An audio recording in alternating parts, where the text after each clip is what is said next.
my darlings, how's it going? My name is Craig, and today I'm going to be going over the deck profile for my Metalfoes. This is a deck that I've been playing for some time now. Now, this is going to be pre-Invasion of Venom, or whatever they're going to be calling it in the TCG. I think it's something stupid like Invasion, Vengeance, I don't know, something really dumb like that. It's not as cool as Invasion of Venom. But yeah, I'm going to go ahead and cover the deck profile like we usually do, and then we're going to move on to the explanation segment. So let's just jump right into things. So to start off with the monsters, we have 3 each of the vanillas. So we have 3 Volflame, 3 Gold Driver, 3 Silvered, and 3 Stealing. That's basically a standard for any Metalfoes deck. I have yet to come across a Metalfoes player who isn't just running 3 of each. For other Pendulum monsters, I run 1 Kieran and 1 Bambuku to search the Kieran, 1 Luster Pendulum, 2 Archfiend Eccentric. For non-Pendulums, 1 Rescue Rabbit, and finally 2 Ghost Ogres for the last 2 monsters. And that is it for the monsters in the main deck. For spells, 2 of the Fusion, the Metalfoes Fusion, 3 of quite an old card, Smoke Grenade of the Thief. We're going to cover this in the explanation segment. It's one of the important techs in the deck. 2 Supply Squads, 1 Painful Decision, and finally 1 Emergency Teleport. For trap cards, we have 2 Metalfoes Combination, 3 Metalfoes Counter, 3 Quaking Mirror Force, 1 Tyrant's Throws, 1 Solemn Warning, and 1 Bottomless Trap Hole. So let's move on to the extra deck. For the extra deck, we have 3 Oracle, of course, the main monster of the extra deck, and then we have 1 Adamant, and that is it for the fusion cards. I'm quite light on the fusions, I'll explain why later. 1 Armades, 1 Magical Android, 1 Black Rose, 1 Ignista Prominence, 1 Grand Pulse, 1 Castell, 1 Utopia, and 1 Lightning, 1 Big Eye, 1 Flare Metal, and finally for a rank 8, 1 number 38 Hope Harbinger Dragon Titanic Galaxy! Let's move on to the explanation segment. Wouldn't last for long. So, having 3 each of the Vanilla Pendulum Metalfoes is very important purely because they all have an incredibly useful effect for getting going really quick. So, they all have the same effect. While they're in your Pendulum Zone, you can target 1 other face-up card you control, destroy it, and if you do, set a Metalfoes spell or trap card directly from your deck. Now, the reason you want to run 3 of each is because even if you start with a whole handful of them, let's say you start with, you know, just something like that, that is not bad at all, because you can cycle them back and forth, set a bunch of spell and traps to help you get going next turn, make a bunch of plays, and then Pendulum Summon, so it's really, really useful. So the way you would do it is, you could do it in any particular manner of ways, but just basically set scale, effect target. You could pop this, go structure deck, set a Metalfoes spell or trap, then activate another scale, effect, target, destroy and send to extra deck, set another Metalfoes spell or trap, scale, effect, target, pop send to extra deck, set another Metalfoes spell or trap, and then set scale, and finally pen summon. So, like, even starting a hand of 5 vanilla pendulums isn't bad at all. It essentially pluses you 3 cards for nothing. It's really, really easy to do, and then next turn you're going to have a bunch of plays set up, and yeah. Now, of course, you would usually want to set a fusion back there so you can actually fuse for something a little more useful before passing your turn. Then you get a draw from the fusion as well. You get the basic premise of it. The effect is just really solid for setting up your first turn and helping you make plays next turn. That's why you want to run as many of them as possible. Now, in terms of the rest of the monsters, Kieran is fairly self-explanatory. Bambuku is fairly self-explanatory as well. You just really want to see that Kieran. The Kieran is really, really useful. Luster is really, really useful because if you start with a few of the Metalfoes and this, it's quite easy to abuse the effect of the Metalfoes. You can basically set this, set a Metalfoes effect, pop that, grab another Metalfoes, activate effect of that Metalfoes, pop Luster, set a spell or trap, and then you can set another scale here and you can pen summon. It's really, really nice having the effect to just constantly change your scales and get rid of stuff on field. And it just makes Luster really, really powerful, because you can actually use it in scale and then to go into Ignista at the same turn, which is really, really good. The Archfiend Eccentrics, what makes them really, really cool in this particular deck. A lot of people don't think about Archfiend Eccentric's effect and how it works, but she actually targets another spell trap card on the field. She destroys both herself and that target. Now, because she destroys herself, that creates for some really, really cool combos. The main one being with Metalfoes Counter. Now, if you're not familiar with the effect Metalfoes Counter, when a card you control is destroyed by a battle or card effect, you can activate this in order to special summon a Metalfoes monster directly from your deck. What's really, really cool is that you have this set, and let's say you don't have a Metalfoes monster, you want to get one in play, you can use Eccentric and Scale, target one of your opponent's spell or traps, it pops itself and that spell or trap, and because it got destroyed by a card effect, you can activate the counter. The fact that she destroys herself instead of just sending herself to extra deck or something is really, really useful in the deck. The Rescue Rabbit's fairly self-explanatory. You have a lot of targets for that. You have 3 Stealing, 3 Silvered, and 3 Gold Driver that you can bring out. Now, I do want to say that you want to be really careful on how you go about searching certain things at certain points in time. For example, when Metalfoes combination is destroyed and sent to grave, you can search a Metalfoes monster from your deck. Now, it might be really tempting to search a Gold Driver because it's a high attack point monster. You can normal summon it just in case. But let's say you already have a Gold Driver in your extra deck. You've done some stuff prior to this. And let's say you already have a Silvered in your extra deck prior to this. You would not want to be searching either one of those if you haven't gone through the Rescue Rabbit's effect yet, because that now takes it down to only having 1 left in the deck, which means that Stealing will be the only prime target. And if you draw 2 Stealing or go through 2 of them before you get your Rescue Rabbit, that makes the Rescue Rabbit dead. So you need to be really careful on what you search at what points in time, and make sure you always leave the Rescue Rabbit live, because it's a very powerful card when you do eventually get it.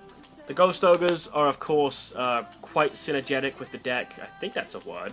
They're level 3, so you can make rank 3s, which is nice, but they are tuners, which is amazing. That opens up our synchro plays quite a bit. You can also bring her out with Emergency Teleport, which, again, gives a nice bit of synergy with the deck. Supply Squads, of course, have very great utility with the deck. You can pop your own shit on command, and what's great is that they never clog. You can have 2 of these active and not have to worry about it, because worst case scenario, target, pop, and set a Metalfoes spell or trap in its place. It's never going to clog. It's great. The scales are really, really powerful. I can't stress that enough.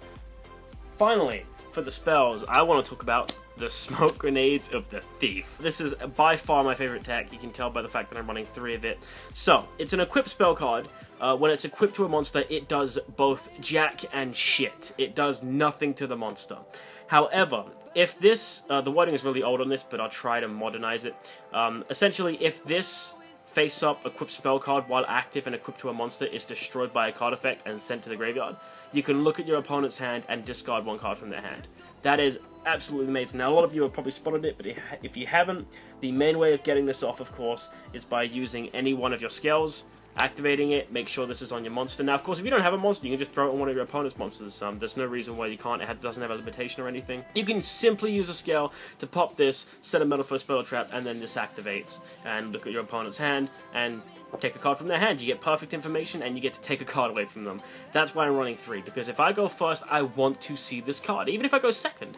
If my opponent searches something quite important in the end phase, or during their turn and they save it, they don't set it, or something like that. Maybe they search with Odd-Eyes Pendulum Dragon or something in the end phase, they get something you don't want them to have. You can just snatch that away on your turn, which is really, really cool. So yeah, this is a super powerful card. The reason I run 3 of it is I just want to see it that often. Now for the trap cards, I want to talk about one of my techs, which is Tyrant's Throes. A lot of people don't run this. I haven't really seen another Metalfoes player run this.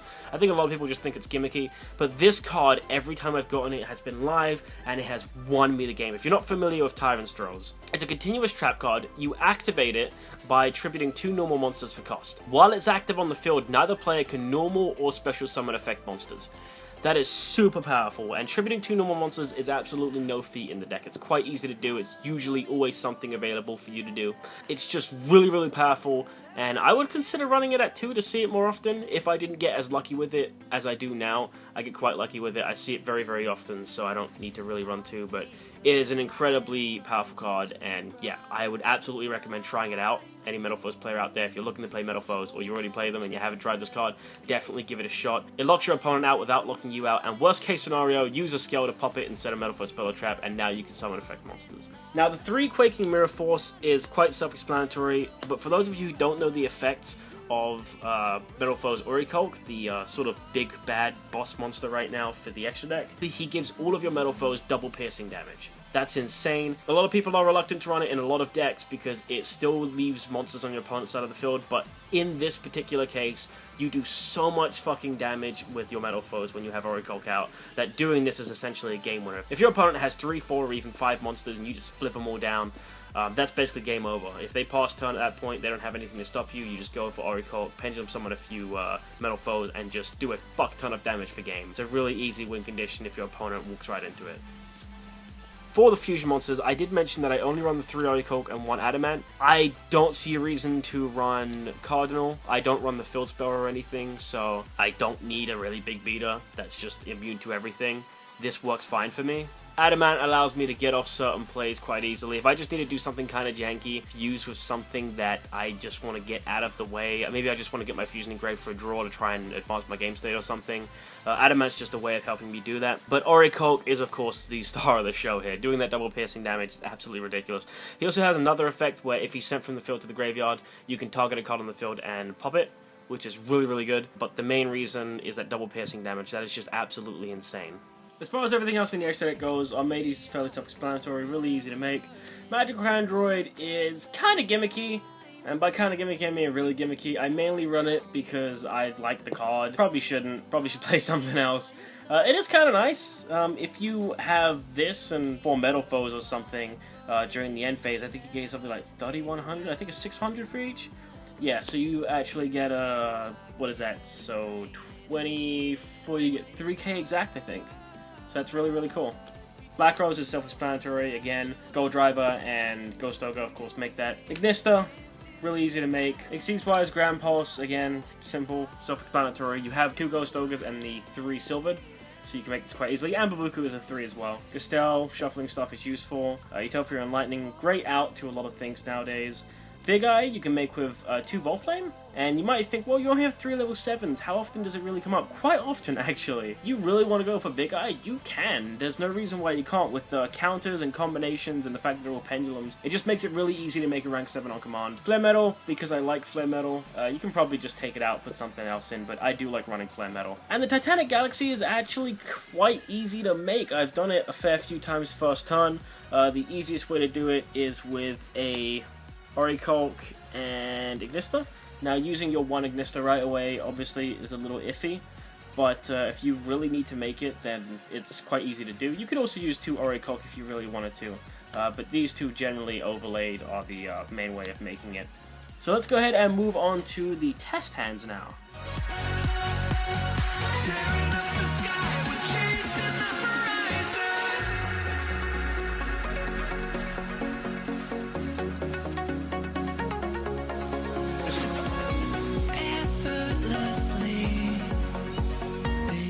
Alright, so let's see what we get.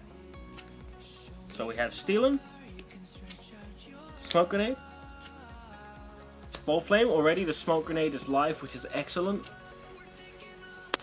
Tyrant's Drones, and finally Gold Driver. I certainly wouldn't call that a terrible hand to start with. We can set up a little bit, and next turn our Tyrant's Drones is going to be live, which is really, really nice. We're also going to be able to rip a card from our opponent's hand. So looking at this hand, there's a couple ways you can do this, but my recommended way would be, of course, setting Volflame in the scale since you can't summon it. Normal summoning the Stealing, I'll explain why in a second.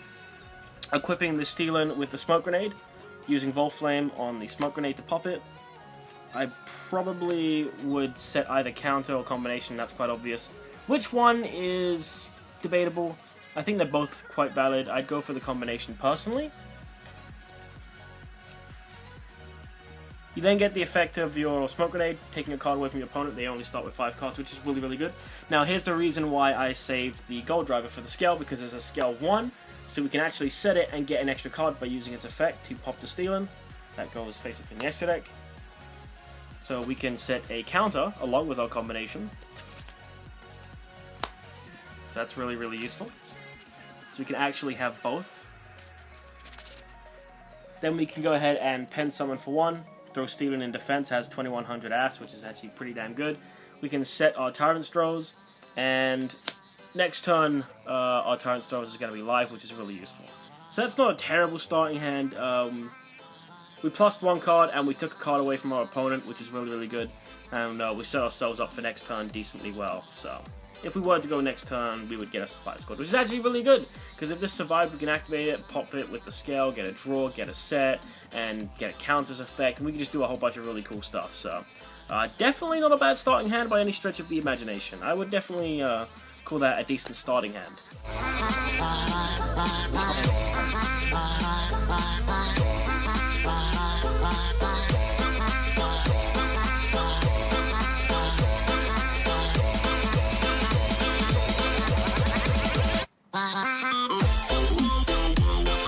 Shuffling with no fingernails is an absolute nightmare because I can't just pick up some cards and I can't just pick up piles, so I have to like scrape them off of a slight edge, like the edge of this playmat. I went old school, by the way. Joey playmat from Joey's World. Why not? Just thought, why not? You know, Joey's cool. I like Joey. Joey's badass. It's kind of a nightmare trying to pick certain cards up with no fingernails. Alright, so let's see what we get. Silvered. Painful Decision. Gold Driver. Ghost Ogre. And Metalfoes Fusion. So, how do I feel about this hand? I really do wish the Ghost Ogre was a Metalfoes monster. That would be excellent.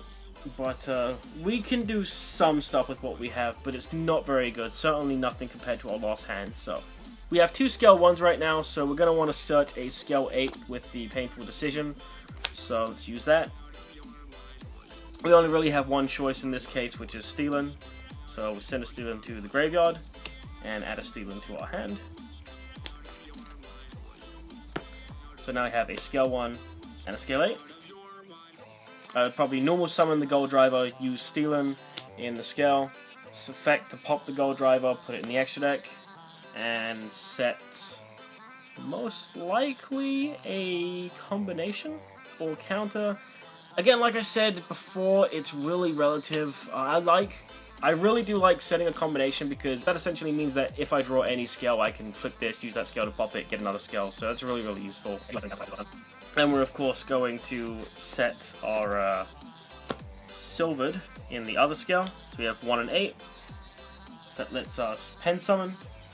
So that's pen summoning for 1. We could of course pen summon our Ghost Ogre as well, but there's really no point in doing that. So I'm going to keep that in hand. And we have a fusion as well. I am going to set this for bluff, just because I do think that's a good idea. People generally want to hit face downs they don't know, so you can get a draw from that next turn. Now, something you could do, which I would probably do myself personally, since we haven't used the effect of Silvered yet, I would use the effect of Silver to actually target our other scale, pop it, and then set another spell or trap from the deck. I would actually set a counter.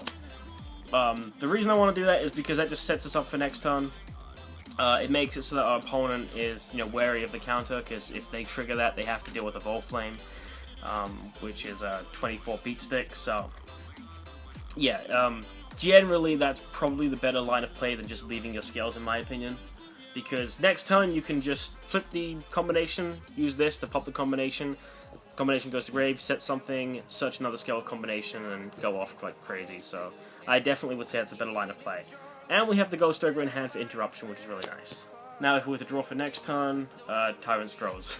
Like I said, this card loves seeing me. That would be live for next turn, actually, because we do have the Stealing next deck now, and we can actually do some stuff. So, yeah, not a bad starting hand. I certainly prefer our last one, purely because of that Smoke Grenade of the Thief. It's just really, really powerful when it comes to starting hands. We are heroes tonight. Yeah. We are heroes tonight. We will fly above the sky. Alright, so let's see what we get. A Silvered, exactly the same starting card as last hand, I believe. Bottomless Trap Hole. An Emergency Teleport. A Lust of Pendulum, which is excellent, and a Gold Driver. So, I would say this is probably the best starting hand we've gotten so far. If not, I would actually put it on par with the one with Smoke Grenade, our first hand. This is quite an interesting hand. Obviously, the Bottomless is getting set regardless, so I'll just put that down there now. So, I would definitely go with Gold Driver and Luster in the scales. I would use the effect of Luster, popping the Gold Driver, put that face in the extra deck, adding another Gold Driver to our hand, right there. Then I would set the Silvered in the scale. I would then go ahead and use Emergency Teleport to bring out... Since we already have a Silvered, I'm going to bring out another Silvered. Like I said, that just comes down to the whole Rescue Rabbit thing. Since we already have a Silvered out, we might as well get another one out the deck, so that Stealing is going to be a target. I would use Silvered's effect to target Silvered and pop Silvered, allowing us to set a fusion directly from deck. If I can find it here, there we go.